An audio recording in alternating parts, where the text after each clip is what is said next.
سڵاوتان لێبێ خۆشەویستان. ئەمڕۆ سەردانی ماڵی شا محەممەد پەهلەوی و ئیمام خومەینی دەکەین کە هەردوو ماڵیان لە شاری تاران بووە. سەرەتا لە ماڵی محەممەد شا پەهلەوی دەست پێ دەکەین.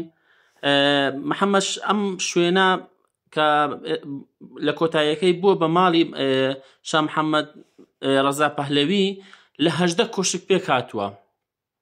ئەو شوێنە لە سەردەمی قاجاریەکان پاشان لە سەردەمی پەهلەوی یەک و پاشان پەهلەوی دوو دروست کراوە. شوێنەکە لە چەند نزیکەی 110,000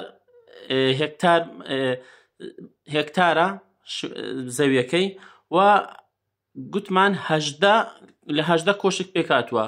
هەر کۆشکێکی جیاوازە بۆ منداڵەکانی، بۆ خۆی، بۆ شوێنی میوان، شوێنەکانی جیاوازە. کەوتۆتە نێو باغ و باغاتێکی زۆر نایاب. ئێمە کە چووینە ئێستا زستانە سەیری کە شوێنە کۆشکەکان بە جوانترین شێوە لە ناوی ڕازاوەتەوە. کۆشکەکانی جیاوازن بەڕاستی.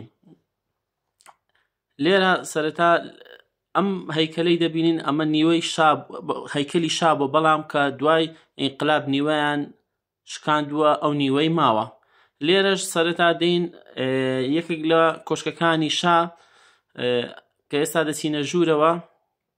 لە بەرامبەر کۆشکەکە ئارشی کەمانگیر لە بەرامبەری پەیکەرەکەی ئەو ئارشی کەمانگیرە کە لە مێژوو باس کراوە.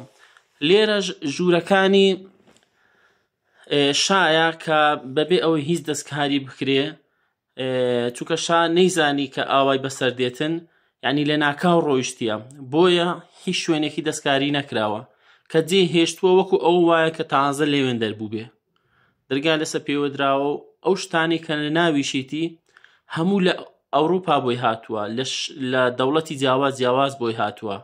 هەموو شتەکان، هەتا ئەو فەرشانە کە ڕایەخراوە یەک پارچە فەرشە، ئەو نەبێت دوو پارچە بێ. لە هۆڵی گەورە فەرشی یەک پارچەی ڕایەخراوە. سەریکەن زۆر نەخش و نیگارێکی جوانی لێ کراوە لە دیوارەکانی، لە هۆڵەکانی. حتا خۆشەویستان مەسعەدی تێدا بووە. ئێمە ئەو کاتی کە خەڵک نەیزانەوە مەسعەد چییە، لەم کۆشکانە مەسعەدیان بەکارهێناوە.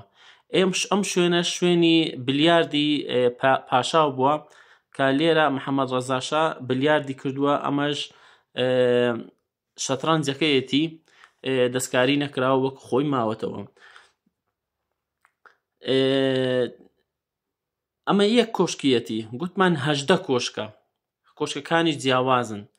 ئەم مەجموعەیە پێ دەڵێن سەعد ئاباد، دەکەوێتە باکووری شاری تارانەوە. شوێنێکی ڕازاوە و شوێنێکی جوانترین کۆشکەکانی دنیا لێرە دروستکراوە. بەڕاستی ئەو کاتی کە ئەوە بە سەلیقە و ئەو جوانیە کە لەو کاتیەوە لێ دروستکراوە. پاشان دەچینە دەرەوە و هەر لە ناو باغەکە ئەو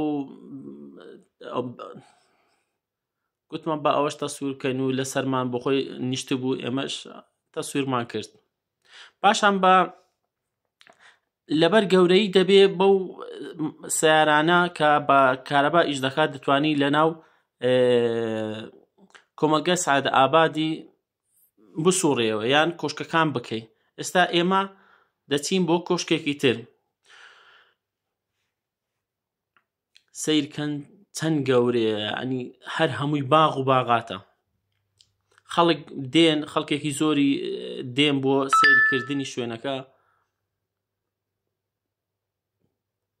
ئێمە کە ڕۆیشتین زستان بوو، بۆ هێشتان بەفری لێ ماوە.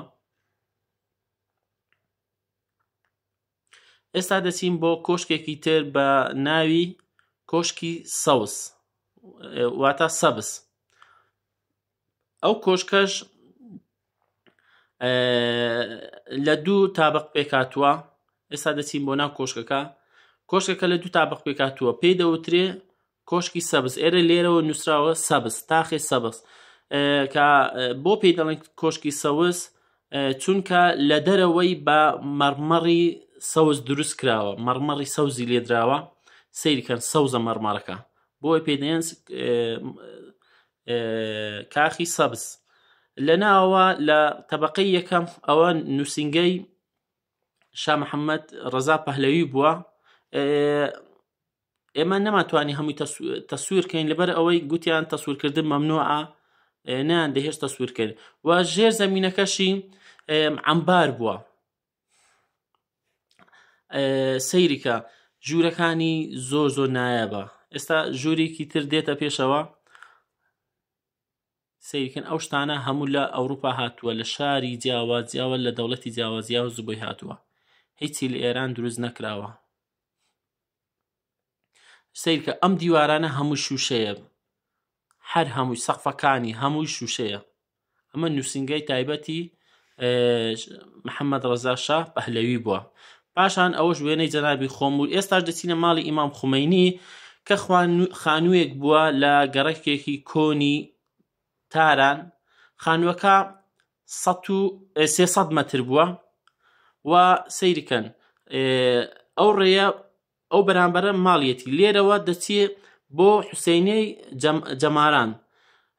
حوسێنێکە لەبەر ئەوەی ئیمام خومەینی نەخۆشی دڵی هەبووە، دکتۆر گوتوێتی ناوی قادرمە بەکاربێنی، بۆی ڕاستەوخۆ چووە بۆ ئەم حوسێنیە و لەوێ وتاری داوە، ئەم قادرمەی بەکار نهێناوە.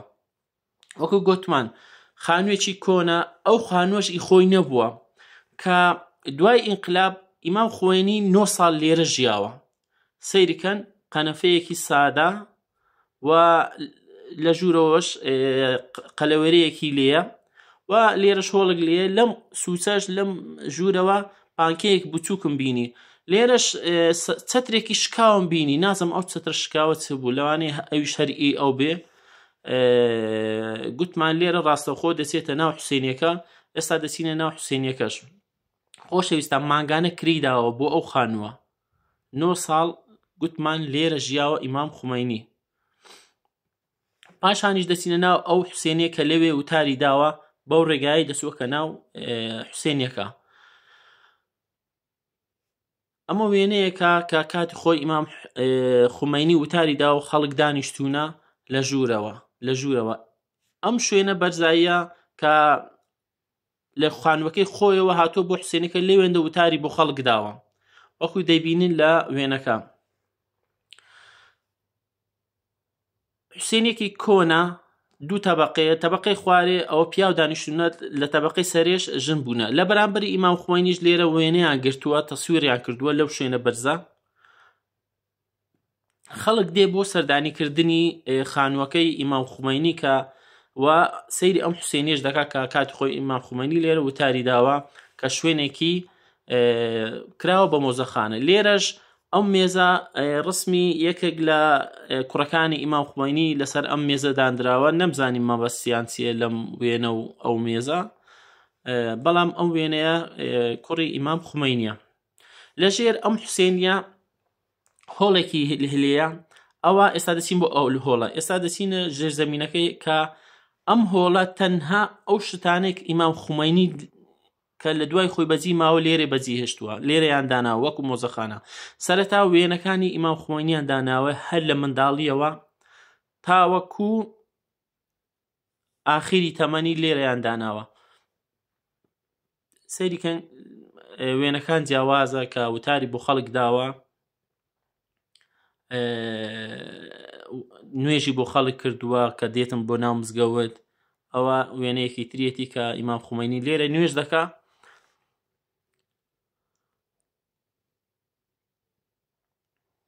تەنها وێنەیان هەڵواسیوە، وێنەی جیاواز لە کاتە جیاوازەکان لەم ژێر زەمینەی ئەم حوسێنیە.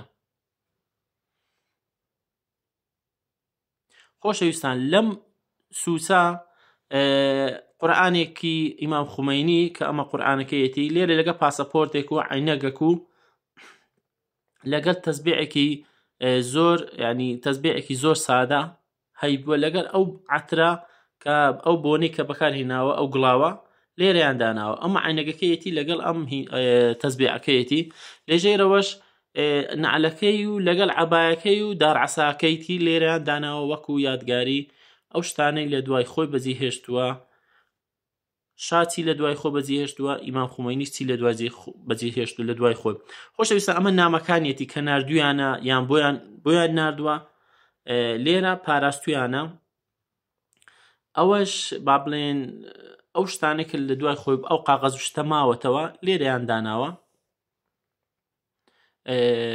لێرەش دەستنووسی ئەو دەفتەری نۆتبوک و شتەکانی کە با بڵێن نووسیوەتی لێرەیان پاراستووە هەڵیان گرتووە، چونکە گوتمان ئێرە کراوە بە مۆزەخانە.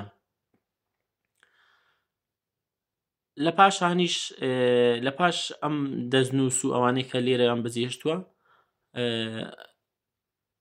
ئەو کتێبانەی کە با بڵێن نووسراوە لەسەر ئیمام خومەینی، لە پاشان ئەو کتێبانەیان لێرە داناوە دەربارەی ئیمام خومەینی. پاشانیش هەندێک وێنەی تریشی ئیمام خومەینی لە شوێنی جیاوازەکان هەڵواسراوە هەر لەو ژێرزەمینی ئەم حوسێنیە، حوسێنیەی جەماران، هەڵە نەبم جەماران بوو، هەر لە گەڕەکەش ناوی جەماران بوو. گەڕەکێکی هەژار نشین بوو لە کۆڵانێکی تەسک بوو چوونە ژوورەوە ماڵی ئیمام خومەینی. لێرەش وێنەیەکی تری ئیمام خومەینیە، لێرەش سەلامی سەربازی لە ئیمام خومەینی دەکەن ئەم کۆمەڵە سەربازە. نزیک دەبینەوە لە کۆتاییەکانی ئەم ڤیدیۆیە لێرەش کە ئیمام خومەینی لە فەڕەنسا دەگەڕێتەوە بۆ تاران دوای ئینقلاب. گوتمان ئیمام خومەینی 9 ساڵ لێرە ژیاوە دوای ئینقلاب، و هەروە ئەوە کە دادەبەزێتن و دێتەوە لە فەڕەنسا بۆ تاران. لێرەش وتار بۆ خەڵکی تاران دەداتن. هەل لە ژێرزەمینەکە کتێبخانەیەکیشی لێیە. ئەو کتێبخانەیە وەسیەتنامەیەکی ئیمام خومەینیان پێداین کە کاتی سەیری ئەم وێنەکانمان کرد. پاشان لەو کتێبخانەیە وەسیەتنامەیەکی ئیمام خومەینیان پێداین بە زمانی فارسی و بە زمانی ئینگلیزی.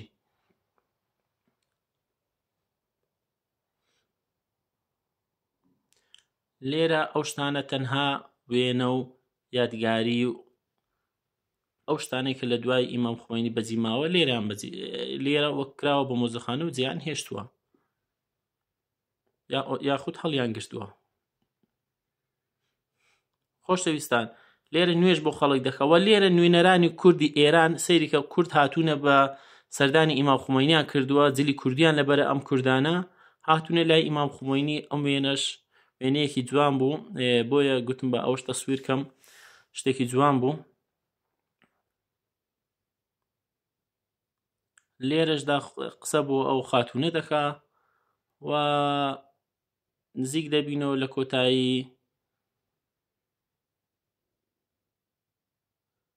خوای گەورە لە گوناحی هەموو موسڵمانان خۆش بیتن. هیوادارم ڤیدیۆیەکەتان بەدڵ بێتن. ئەمەش ئیمام خومەینیە، پشیلەیەکی لە پێشە و لە کۆتا وێنەکان نزیک دەبینەوە. لێرەوە کۆتا وێنەی ئیمام خومەینی دەبینین کە لێرە پاڵ کەوتووە و هیوادارین خەوێکی خۆش، هیوادارین خوای گەورە لە گوناحی هەموو موسڵمانان و هەموو پیاوچاکان خۆش بی. خوداتان لەگەڵ.